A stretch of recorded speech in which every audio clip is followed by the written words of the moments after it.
शांति 23 मई 2024 बाबा के महावाक्य। मीठे बच्चे, रावण ने तुम्हें बहुत पीड़ित किया है।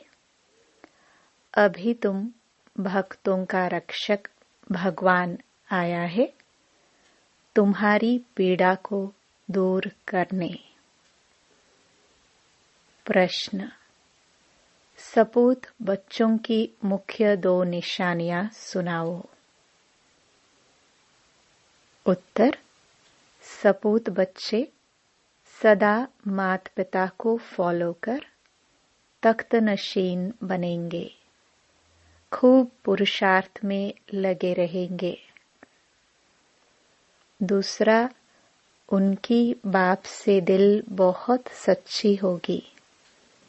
सच्ची दिल वाले सदा श्रीमत पर चलेंगे। अगर अंदर में सच्चाई नहीं तो याद में रह नहीं सकते।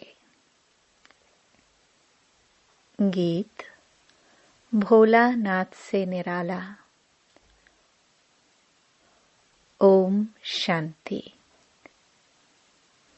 मीठे मीठे बच्चों ने यह भक्ति मार्ग का गीत सुना। भक्त इस गीत के अर्थ को नहीं जानते। तुम भगवान के बच्चे बने हो। भगवान रक्षक है भक्तों का। तुम भी रक्षक हो भक्तों के। भक्तों की रक्षा करते हो। कौन सी आफत है जो भगत रक्षा करने के लिए भगवान को बुलाते हैं? भक्तों को रावण का बहुत दुख है। रावण संप्रदाय पीड़ित है दुखों से, तो भोलानाथ को याद करते हैं। वह है रावण संप्रदाय, यह है राम संप्रदाय। भक्तों को यह पता ही नहीं है कि हमारा रक्षक कौन है। भल गाते हैं भोलानाथ रक्षक है, परंतु क्या रक्षा करते हैं यह नहीं जानते। तुम बच्चे अब समझते हो कि भोलानाथ शिव बाबा ही बिगड़ी को बनाने वाला है। दुनिया को तो पता नहीं है कि भगवान किसको कहाँ जाता है। भगवान का पता हो तो फिर भगवान की रचना के आदि मध्य अंत का भी पता हो। न भगवान को जानते न रचना का पता है। इसलिए ऐसे मनुष्य संप्रदाय को ब्लाइंड भी कहा जाता है। दूसरे तरफ तुम हो जिनको दिव्य दृष्टि मिली है। अब तुम्हारा नाम ही है ब्रह्मा कुमार कुमारिया। बोर्ड पर भी नाम लगा हुआ है ब्रह्मा कुमारी ईश्वरीय विश्वविद्यालय। सिर्फ ब्रह्मा कुमारियां हो नहीं सकती। प्रजापिता ब्रह्मा है ना। पिता के पास बच्चे और बच्चियां दोनों होते हैं। प्रजापिता ब्रह्मा को ही इतने ढेर बच्चे हो सकते हैं।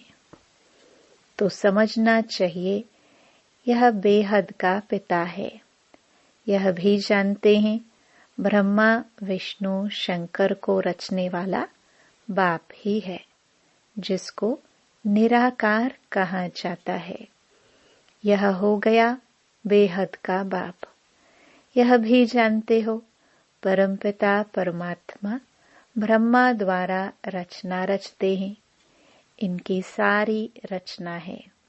सब मनुष्य मात्र वास्तव में शिव वंशी हैं। अभी तुम आकर प्रजापिता ब्रह्मा की संतान बने हो। यह है नई रचना।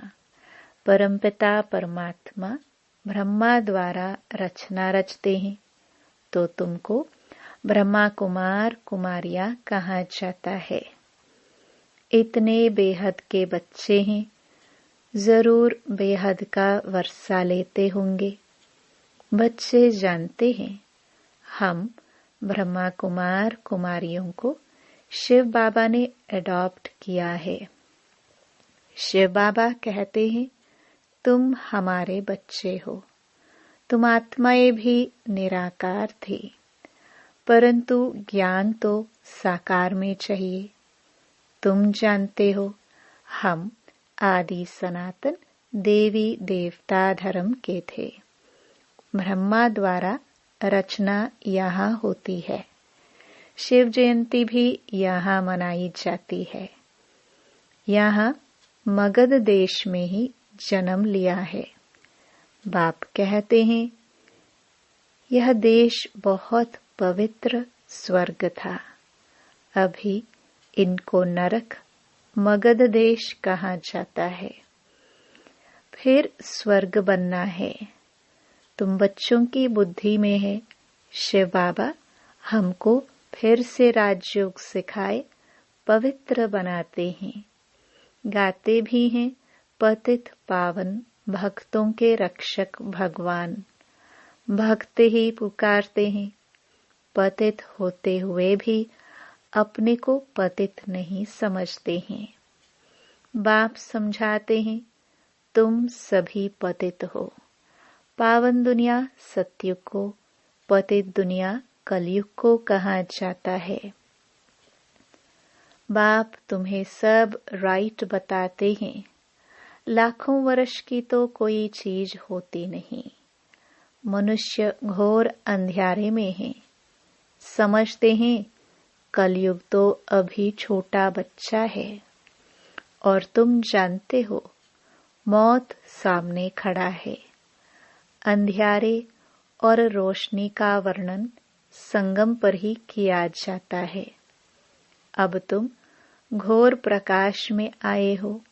सतयुग में तुम यह वर्णन नहीं कर सकेंगे।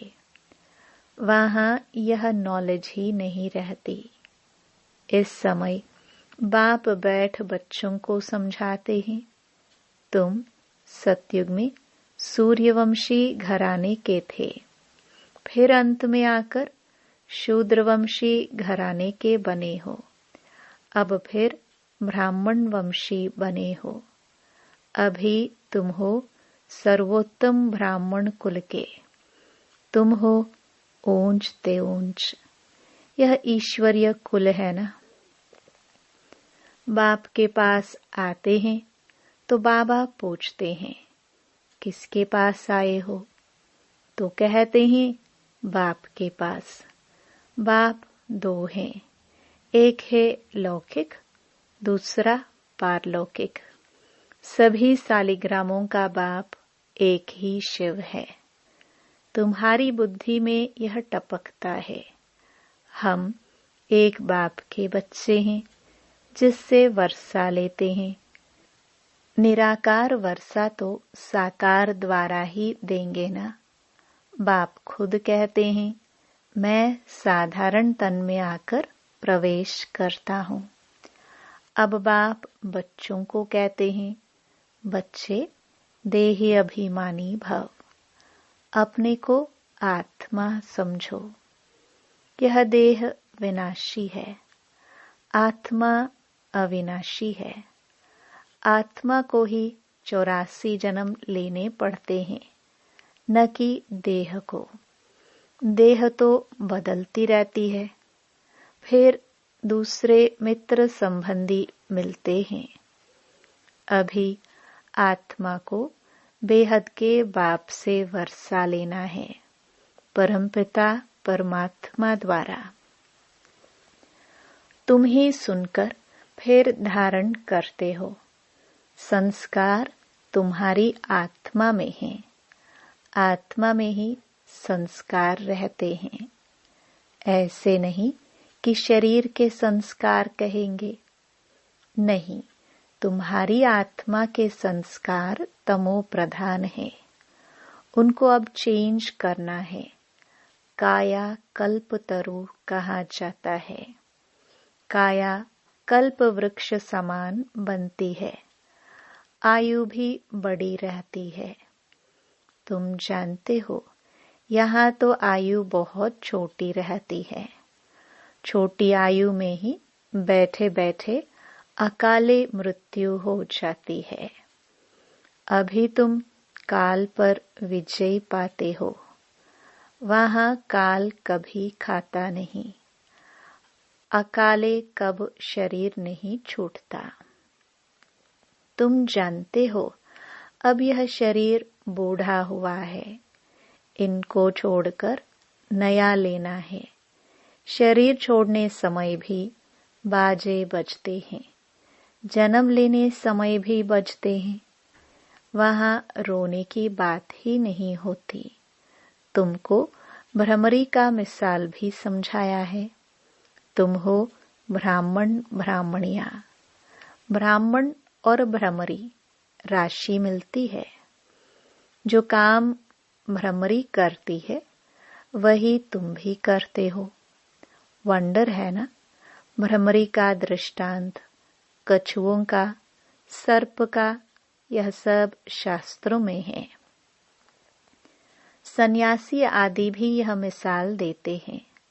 अभी तुम बच्चे बाप द्वारा यह समझ रहे हो। वह तो हुआ भक्ति मार्ग, पास्ट का गायन करना। इसका फिर बाद में गायन होगा। इस समय ही बाप इस तन में आते हैं। इनको, ब्रह्मा को भगवान नहीं कहा जाता है।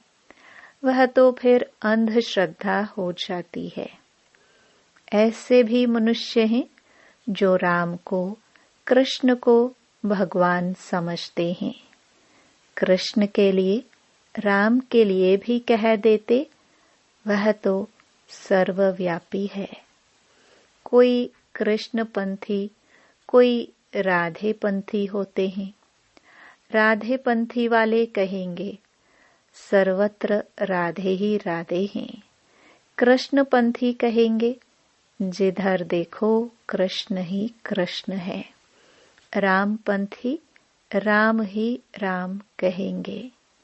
समझते हैं राम कृष्ण से बड़ा है, क्योंकि राम को त्रेता में और कृष्ण को द्वापर में ले गए हैं। कितना अज्ञान है। अब बाप तुम बच्चों को समझा रहे हैं। कितने ढेर ब्रह्मा कुमार कुमारियां हैं। जरूर बेहद का बाप होगा। तुम कोई से भी पूछ सकते हो।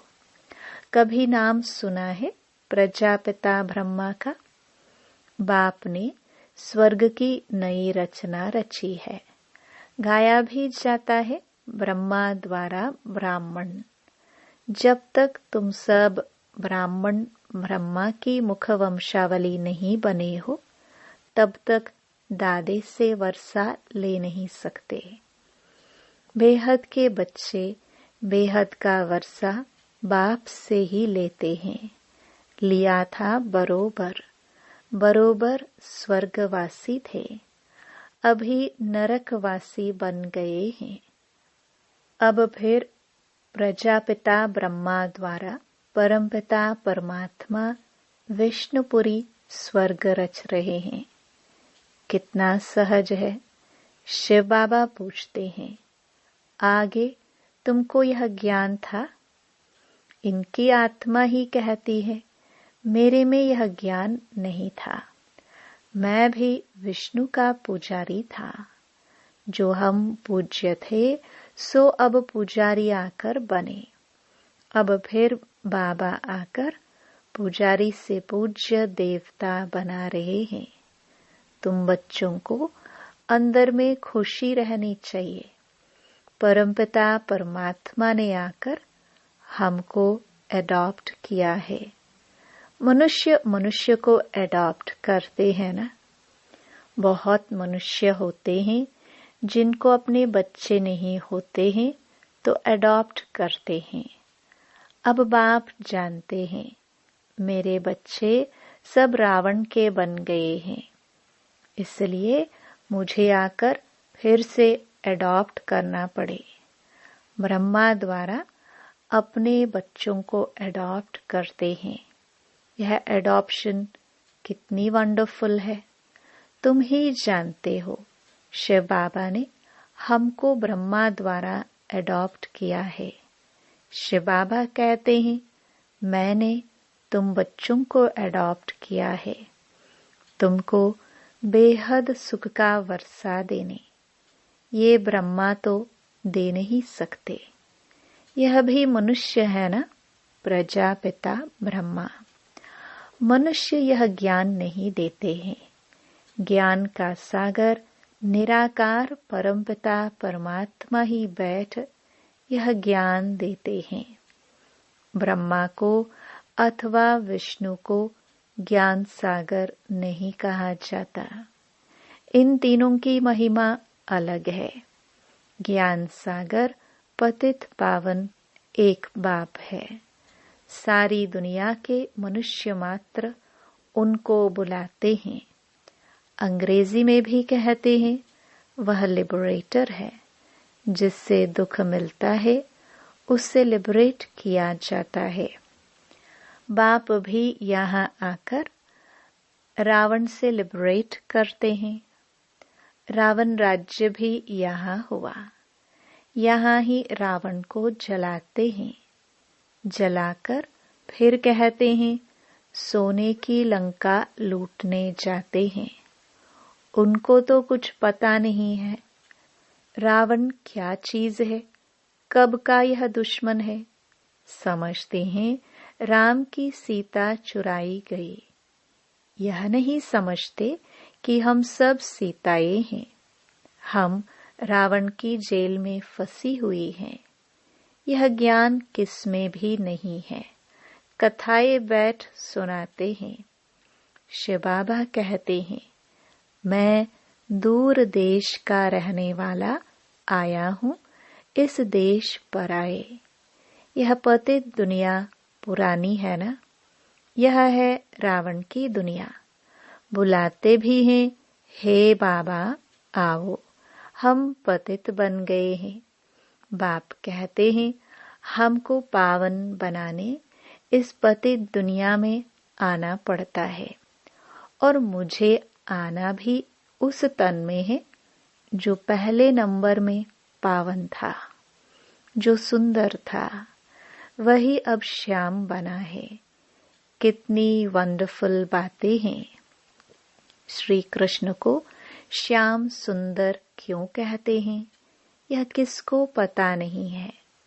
क्या एक श्री कृष्ण को ही सर्प ने डसा? सतयुग में थोड़े ही सर्प आदि होते हैं। बाप कहते हैं, यह अंतिम जन्म मेरे कारण पवित्र बनो तो पवित्र दुनिया के मालिक बनेंगे। सिर्फ मुझे याद करो और पवित्र बनो। अल्फ को याद करो तो बादशाही तुम्हारी है। यह है सहज राजयोग, सहज राजाई। बच्चा पैदा हुआ और वर्षे का हकदार बना। यहाँ भी बच्चे जानते हैं कि हम बाप के बने हैं, तो स्वर्ग की राजाई के हम हकदार हैं। अब बाप कहते हैं, सतो प्रधान से तुम तमो प्रधान बन गए हो, फिर सतो प्रधान बनना है। योग और ज्ञान सिखाने में 1 सेकंड लगता है। बच्चा पैदा हुआ और वारिस निश्चय किया, तुम बाप के बने हो तो राजधानी का वर्षा तुम्हारा है। परंतु राजा रानी सब तो नहीं बनेंगे। यह है राजयोग। राजा रानी प्रजा साहूकार गरीब सब चाहिए। इसलिए रुद्रमाला भी बनी हुई है जो भक्ति मार्ग में जपते हैं। तुम जानते हो हम राजयोग सीखने आए हैं। मात पिता को फॉलो कर पहले पहले सूर्यवंशी चंद्रवंशी बनेंगे। सपूत बच्चे वह जो मात पिता को फॉलो कर तख्त नशीन बने। पुरुषार्थ खूब करना चाहिए। बाप कहते हैं मुझे याद करो, तो करते नहीं, श्रीमत पर चलते नहीं है।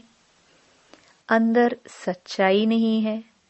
दिल सच्चाई हो तो श्रीमत पर चलते बाप को याद करते रहें। श्रीमत पर ही तुमको दादे से वर्षा मिलता है। ब्रह्मा स्वर्ग का वर्षा दे नहीं सकते। दादे की कमाई पर पोतरे का हक रहता है। बाप की कमाई के बच्चे भागीदार बनते हैं तो हकदार हैं। यहाँ तुमको शिव बाबा से वर्षा मिलता है। ज्ञान रत्न बाप से ही मिलते हैं। तुम जानते हो हम ब्राह्मण ही सो फिर देवी देवता बनेंगे। जगदम्बा कौन है? बाप समझाते हैं यह ब्राह्मणी थी, ज्ञान ज्ञानेश्वरी थी, फिर राज राजेश्वरी बनती हैं। तुम भी ऐसे बनते हो। अच्छा, मीठे मीठे सिखिलदे बच्चों प्रति माता पिता बाप दादा का याद प्यार और गुड मॉर्निंग। रूहानी बाप की रूहानी बच्चों को नमस्ते। धारणा के लिए मुख्य सार। पहला, आत्मा में जो तमो प्रधानता के संस्कार हैं उन्हें याद के बल से चेंज करना है, सतो प्रधान बनना है। दूसरा, बाप से राजाई का वर्षा लेने के लिए सदा सपूत बच्चा बन श्रीमत पर चलना है। सच्चे बाप से सच्चा रहना है। माता पिता को पूरा फॉलो करना है। ज्ञान रत्नों का दान करते रहना है। वरदान। अपने परिवर्तन द्वारा निरंतर विजय की अनुभूति करने वाले सच्चे सेवाधारी भाव। जैसे निरंतर योगी बने हो ऐसे निरंतर विजयी बनो तो सच्चे सेवाधारी बन जाएंगे। क्योंकि विजयी आत्मा जब हर संकल्प हर कदम में विजय का अनुभव करती है तो उनका यह परिवर्तन देख अनेक आत्माओं की सेवा स्वतः होती है। उनके नैन रूहानियत का अनुभव कराते हैं। चलन बाप के चरित्रों का साक्षात्कार कराती है। मस्तक से मस्तक मणि का साक्षात्कार होता है। ऐसे अपनी अव्यक्त सूरत से सेवा करने वाली विशेष आत्मा को ही सच्चा सेवाधारी कहा जाता है। स्लोगन। विशेषताएं व गुण दाता की देन है। दाता को देखो, व्यक्ति को नहीं। ये अव्यक्त इशारे। सदा अचल अडोल एकरस स्थिति का अनुभव करो। आत्मिक स्थिति के अभ्यास से वायुमंडल को रूहानी बनाओ तो और सब बातें स्वतः ठीक हो जाएंगी। सब एक मत और एक रस हो जाएंगे। फिर माया भी नहीं आएगी क्योंकि वायुमंडल शक्तिशाली होगा। वायुमंडल को शक्तिशाली बनाने के लिए याद के प्रोग्राम रखो और आपस में उन्नति के लिए रूहान की क्लासेस करो स्नेह मिलन करो, धारणा की क्लासेस रखो तो सफलता मिलती जाएगी। ओम शांति।